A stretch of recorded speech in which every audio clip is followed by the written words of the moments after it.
perfect cornering mixes a raft of different skills. But if we really drill down to it, cornering is simply about grip and confidence. One without the other isn't going to get you very far. But as you're here watching a video about perfecting your cornering, I imagine you've got confidence pretty nailed already. So it comes down to grip then. How are we going to find more?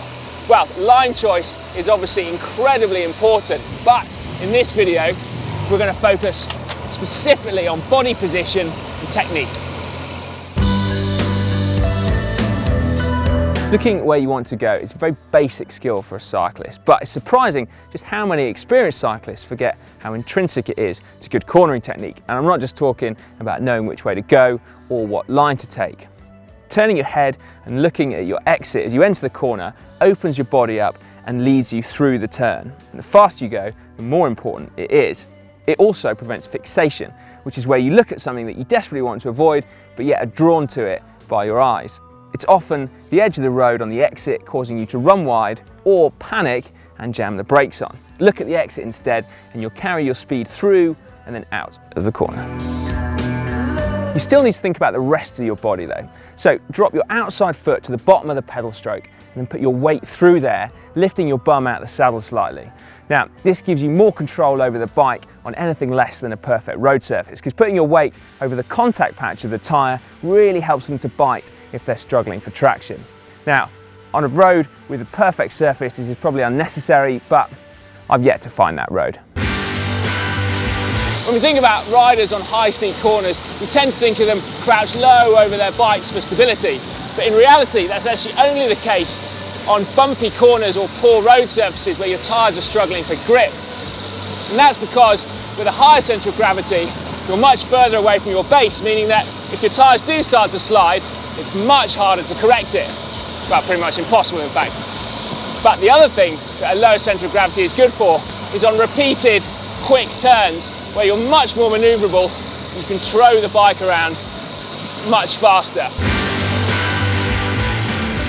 I think it's worth mentioning that lowering your centre of gravity isn't just about bending your arms and dropping your head. Because most of your mass lies in your torso and also your hips, then you want to think about bending at the waist and then getting your upper body close to parallel with the ground. And also by stretching out of the bike in this way, you'll also spread your weight perfectly between your two wheels. Because there is a tendency, if you put too much weight through your front wheel, then you can cause it to lose traction by overloading the front tyre, but then don't put enough weight through it, then equally you won't put enough force through the tyre and it can break traction that way too.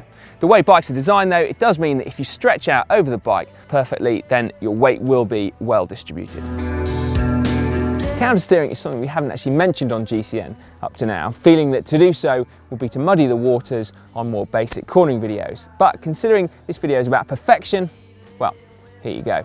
So countersteering is when you turn the opposite direction to the corner that you're going around in order to initiate a lean, and then you turn the correct way with your body in the right position. Now, most people do it to a lesser extent without ever really thinking about it, but once you're aware of it, you can really use it to carve tighter, faster turns. Now, it doesn't generate more grip, so your top speed will still be limited, but give it a try out on the open road and you will be really quite surprised to see how much faster you can jam it into turns.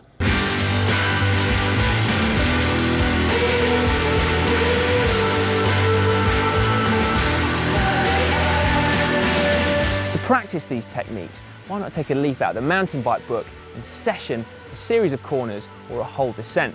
When you get really familiar with a stretch of road, you can then start to implement these techniques one by one and then feel how they improve your grip and therefore your speed. Now, if you do want to go into line choice in a bit more detail, well, why not click up there and watch How to Corner Like a Pro. Or if you want to perfect your descending, why not click down there and watch that video. And then, of course, you really need to subscribe to GCN to be the perfect cyclist, so you better do that now, just to make sure.